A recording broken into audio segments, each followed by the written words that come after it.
Are you getting sleepy yet? No. Do you ever have to give someone a trigger warning?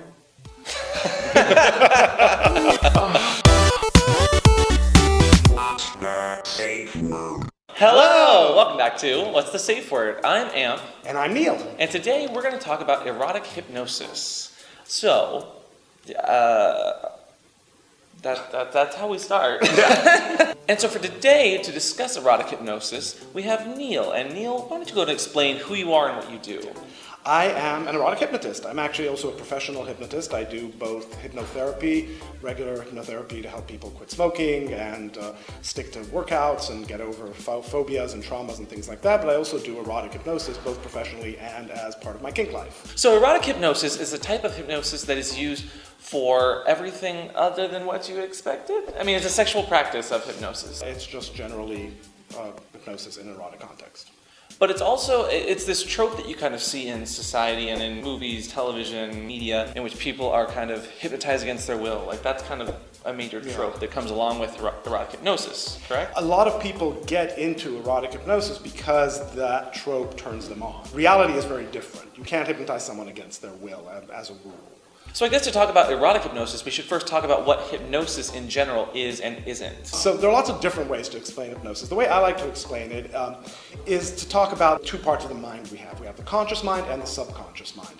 And the conscious mind is our analytical part. It has our logic, critical thinking. Subconscious, everything else. It has things like our emotions, our creative side, imagination, instincts, intuitions, habits, things like that. It's pretty interesting. Subconscious is suggestible. Basically, it means that the subconscious will accept suggestions from someone it trusts and will actually follow those suggestions pretty automatically. Those suggestions could be either to do something, or to feel something, or to believe something. What hypnosis is about inducing a trance, which is a state of the mind in which the conscious mind retreats into the background, the subconscious takes over, and then the subconscious is primed for suggestions. The trance, though, has depth to it. There could be a mild trance or it could be a deep trance. A deep trance means the conscious mind has retreated much further. So in hypnosis, a trance is something that's very important, but what kind of trances exist out there? So a trance is actually something we go into all the time, every day. Things like daydreaming, zoning out, those are trances. Watching YouTube? Watching YouTube, yes. Like when you get lost in something, like watching a movie or YouTube or as a sub, that's a trance. Anyone's ever been in bondage, they know that they sort of relax into a position that nobody has any business relaxing into. And I think any kind of BDSM or DS relationship is a part of being in a trance. It's a type of headspace. Yes. And that's also why people who engage in BDSM regularly are really good hypnotic subjects. So what exactly was it that got you into hypnosis or even erotic hypnosis in general? I guess all those tropes on TV.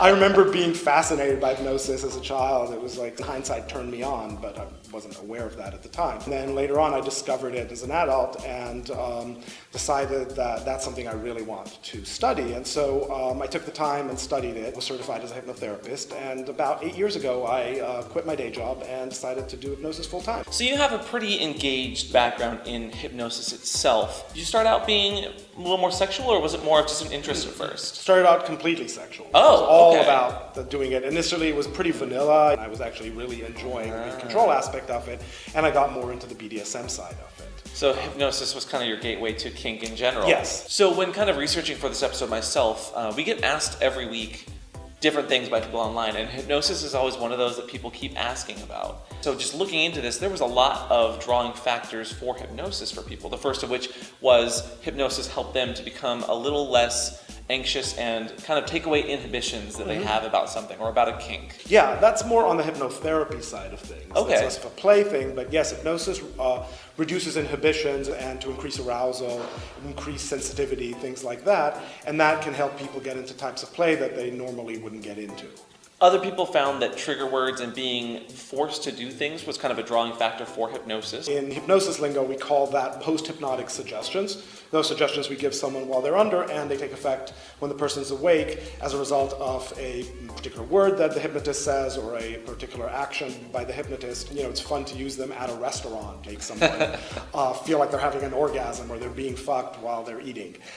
Those can be a lot of fun. What are some of the strangest or maybe the wilder triggers that you've ever done before? I'm actually curious about this one. Probably the wildest trigger was one of the triggers I gave my pup. He likes to smell my pits because pups, you know? So I made my pits smell like chloroform. And he would smell them, and 30 seconds later, he was out. Wait, so it's simulated. He wasn't really unconscious. He was actually in a trance, I guess. Sure. But it simulated the effects of chloroform just by smelling my pits. Had he been chloroformed before? He had been chloroformed. Okay, so he yes. knew what the experience was. Say Yes. for instance, so I've never been chloroformed. Would I be able to put myself into a chloroformed state based on that? You would be able to put yourself in a state that your imagination believes is what that would feel like. Basically, with hypnosis, we're tapping into your imagination. And so that brings me to the next point is hypnosis is sometimes used for people so that they can have a fantasy fulfilled in their own mind. And so what you're telling me is kind of like that fantasy can be fulfilled so long as their imagination can fulfill it, correct? Yeah, and there are lots of kinks that actually can't be done. There's no way to, for instance, be shrunk to, be an inch tall. And that's a fantasy. But it's a fantasy that a lot of people have. Does hypnosis affect all the senses in that kind of fantasy? It can, yes. Okay. People can smell things that aren't there. People can see things, can feel things, can hear things. All that, we call that different types of hallucinations. And so with those fantasies, I know that some people are like really into like a transformative sort of fantasy of maybe they're an animal, or you see all those videos online of people like becoming chickens or dogs or something.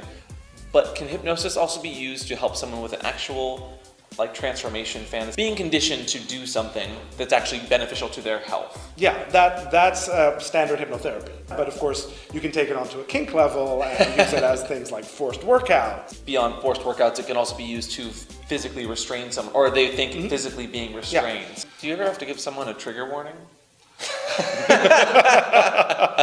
So what else do you generally find brings people to hypnosis for you?